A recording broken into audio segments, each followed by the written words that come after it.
अंग्रेजों के विरुद्ध आजादी का बिगुल फूंकने वाले भारत के प्रथम स्वतंत्रता सेनानी मंगल पांडे के प्रपौत्र संतोष कुमार पांडे का रक्सा में भव्य स्वागत हुआ। सर्वप्रथम मुख्य अतिथि संतोष कुमार पांडे एवं डॉक्टर संदीप सरावगी द्वारा प्रथम स्वतंत्रता सेनानी मंगल पांडे एवं वीरांगना महारानी लक्ष्मीबाई के चित्र पर पुष्प अर्पित कर कार्यक्रम का शुभारंभ किया गया। कार्यक्रम के आयोजक शुभम यादव मंच का संचालन कर रहे हैं। शशिकांत राजपूत, राजेंद्र राजपूत प्रधान रक्सा द्वारा मंगल पांडे के प्रपौत्र संतोष कुमार पांडे, समाज सेवी डॉक्टर संदीप सरावगी, विशिष्ट अतिथि राजा रुद्रभान सहित मंच पर आसीन अन्य अतिथियों का माल्यार्पण कर स्वागत किया गया। स्वागत के बाद मंच पर उपस्थित अतिथियों ने भारत के प्रथम स्वतंत्रता सेनानी मंगल पांडे के जीवन पर विचार व्यक्त किए। इस अवसर पर समाज सेवी डॉक्टर संदीप सरावगी ने मंगल पांडे को नमन एवं उनके प्रपौत्र संतोष पांडे के चरण स्पर्श कर शुभाशीष प्राप्त किया। अपने उद्बोधन में डॉक्टर संदीप सरावगी ने कहा कि देश को अंग्रेजों के अत्याचार से मुक्त कराने में देश के प्रथम स्वतंत्रता सेनानी क्रांतिकारी मंगल पांडे का अहम योगदान रहा है।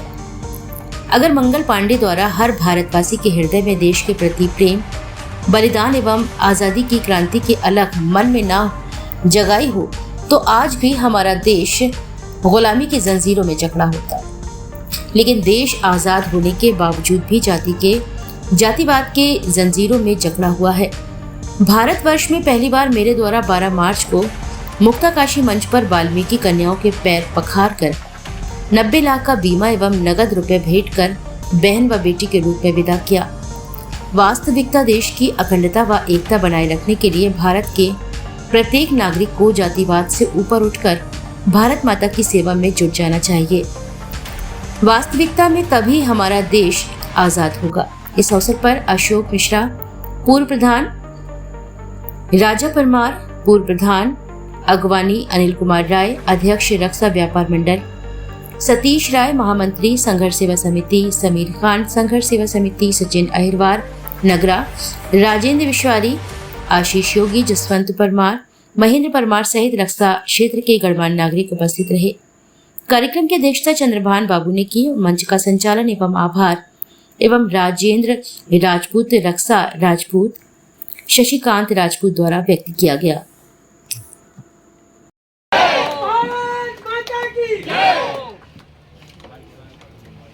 आप सब बैठिए। इस पंडाल में जो भी जनता जनार्दन पधारे हैं, इस मंच पर जो भी जनता जनार्दन मुख्य अतिथि, विशिष्ट अतिथि राजा रुद्रभान सिंह जी कुशल संचालन कर रहे, हमारे प्रधान जी, भूतपूर्व प्रधान जी, हमारे बगल में बैठे हुए सज्जन, माताएं, बहनें, मातृशक्ति, ये देवियां जो बैठी हैं, मैं इस रक्षा की धरती पर आप सबको प्रणाम, वंदन, अभिनंदन, स्वागत करता हूं। साथ ही इस रक्षा की क्रांतिकारी विद्वानों की धरती, ये झांसी की धरती, महारानी लक्ष्मीबाई की धरती को मैं कोटि बार प्रणाम, वंदन, अभिनंदन करता हूं। इस कार्यक्रम में प्रत्यक्ष रूप से या अप्रत्यक्ष रूप से जो भी व्यक्ति है, सम्मानित मीडिया के लोग, पुलिस प्रशासन के लोग, बच्चे, अगल बगल जहां तक मेरी आवाज पहुंच रही है, कि माइक वाला भाई, टेंट वाला भाई, दरी बिछाने वाला भाई, पानी पिलाने वाला भाई, सबको मैं अपने हृदय की अनंत गहराइयों से हार्दिक वंदन, अभिनंदन, स्वागत करता हूं।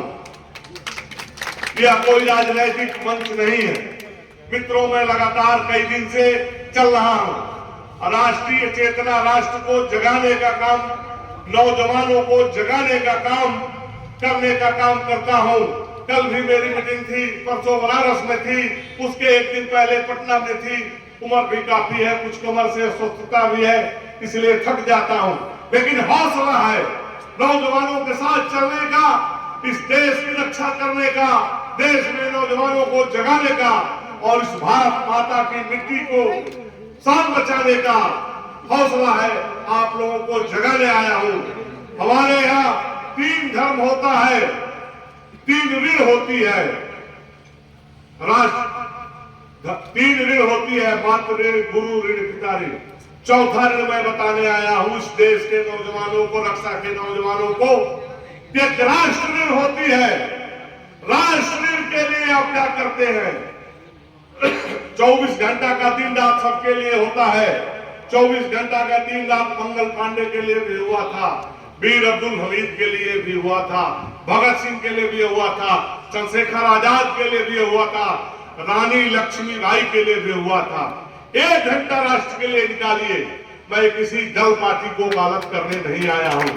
ये रक्षा का लड़का, ये नौजवान शुभम इतना प्यारा है, इसके बुलाने पर पहले से मेरा परिचित है, इसके कहने पर बहुत बार आग्रह किया। इसके आग्रह में इतना ताकत है कि मंजिल को झुका देगा, पत्थर को पिघलाकर बम बना देगा, और इसके कहने पर मैं यहाँ आया हूँ। इसको भी मैं बहुत बहुत धन्यवाद देता हूँ। इस कार्यक्रम में जो नौजवान लगे हैं, आपको बताने आया हूँ, आपको जगाने आया हूँ। आप लोगों के अंदर अपार शक्ति है, ताकत क्या होती है मैं बता रहा हूँ। एक रास्ते से 2 राहगीर जा रहे थे। हमारे रक्षा के लोग, हमारे प्रधान साहब, और इस शुभ दिन का जो आज माल्यार्पण कर रहे हैं, इसको बनाने वाला हमारा छोटा भाई शिवम, प्रधान जी संचालक, बहुत अच्छे वक्ता हमारे छोटे भाई। और इस शुभ दिन पे जो मंगल पांडे क्रांतिकारी थे, जिसके लिए आज उनके परिवार के लोग, संतोष भाई साहब जी हमारे बीच में बैठे हुए, सभी लोगों का बंधन अभिनंदन। अब आप लोगों से सिर्फ एक बात पूछना चाहते हैं कि हम लोग इस तरह के प्रोग्राम तो बहुत करते हैं कि क्रांतिकारी मंगल पांडे जी के लिए कर रहे हैं, के लिए कर रहे हैं, या किसी और के लिए कर रहे हैं, लेकिन क्या वास्तविकता में जब वो क्रांति की लड़ाई लड़ रहे थे, तो जो हम लोगों से अपेक्षा करते थे, इस भारतवर्ष से करते थे, क्या हम लोग वो पूरी कर रहे हैं? नहीं कर रहे। कहीं ना कहीं हम लोग जात पात में बट गए, कहीं ना कहीं हम लोग गंदे कामों में, कहीं ना कहीं देश की रक्षा की छोड़ दो, पड़ोसी की रक्षा की भी नहीं सोचते। कहां जा रहा हमारा भारतवर्ष? वास्तविकता में अगर वो सामने होते तो क्या हम लोग को आशीर्वाद देते? अजरिया भाई साहब ने भी अभी 2 शब्द बोले थे कि अंतिम पायदान पे खड़े हुए व्यक्ति को जब लाभ मिलने लगे तब सोचो कि हम लोग आगे बढ़ रहे हैं। तो इसके लिए हम आपको बता दें कि संघर्ष सेवा समिति अध्यक्ष में डॉक्टर संदीप सुरावगी, हम लोगों को सुबह से लेकर शाम तक सिर्फ एक ही काम होता है, वो है दूसरों की सेवा करना। और सबसे बड़ी उपलब्धि हम आपको बताएं कि भारतवर्ष में पहली बार सनातन धर्म के अंतिम पायदान पे खड़े हुए वाल्मीकि समाज की 18 बेटियों के पेड़ रोकर 90 लाख का इंश्योरेंस, नगद रुपए उपहार देने वाला आपका खुद का भाई, आपकी झांसी का, आपके बीच के आपके परिवार का। वास्तविकता में इस तरह के काम करने से जो आने वाले बच्चे हैं, उनके लिए हम लोग प्रेरणा स्रोत बनकर जो काम कर रहे हैं। आज भाई साहब का भी सम्मान इसीलिए है कि उस समय क्रांति की जरूरत थी, और जिन्होंने क्रांति की लड़ाई लड़ी, यह देश के लिए बलिदान हो गए, तभी तो हम लोग डटे हुए हैं। इसी तरह अब क्रांति की जरूरत दूसरे कामों में है। जैसे स्वच्छता अभियान में क्रांति जरूरत थी, गंदगी की लड़ाई लड़ने की थी, तो माननीय मोदी जी के मार्गदर्शन में आज स्वच्छ भारत का संकल्प लेकर हम लोग काम कर रहे हैं, तो कम से कम 60-70% हम लोग पॉजिटिव स्थिति में खड़े, गंदगी से लड़ रहे हैं। इसी तरह उससे बड़ी लड़ाई है और सबसे ताकतवर लड़ाई है, वो है जात बिरादरी की लड़ाई। अगर वास्तव में भारतवर्ष को आगे ले जाना चाहते हो, तो सबसे पहले दिमाग से जात बिरादरी का नशा उतार दो। जो आदमी जिंदगी में जात बिरादरी नहीं मानेगा और एक दूसरे की बेटी को बेटी, माँ को माँ, परिवार को परिवार मान के चलेगा, यकीन मानना हमारा भारतवर्ष सबसे आगे होगा और इसे पीछे कोई नहीं लगेगा। और आजकल युवा लोग आगे भी आ रहे हैं इस बात। जैसे आपके रक्षा में भगवान ने ऐसा प्रधान दे दिया मैं छोटा भाई कि जिसकी वास्तविकता में अगर और प्रधान बैठो तो बातें होती है कि यहाँ पे रक्षा में इतना अच्छा हुआ, कार्य इतना अच्छा हुआ। विरोधियों से कुछ नहीं होता, टाइम तक तो अच्छी बात है, लेकिन कुछ लोग तो कोता करने के लिए पैदा हुआ है, तो उनसे लड़ना दमा हो गया। धन्यवाद खैर सभी लोगों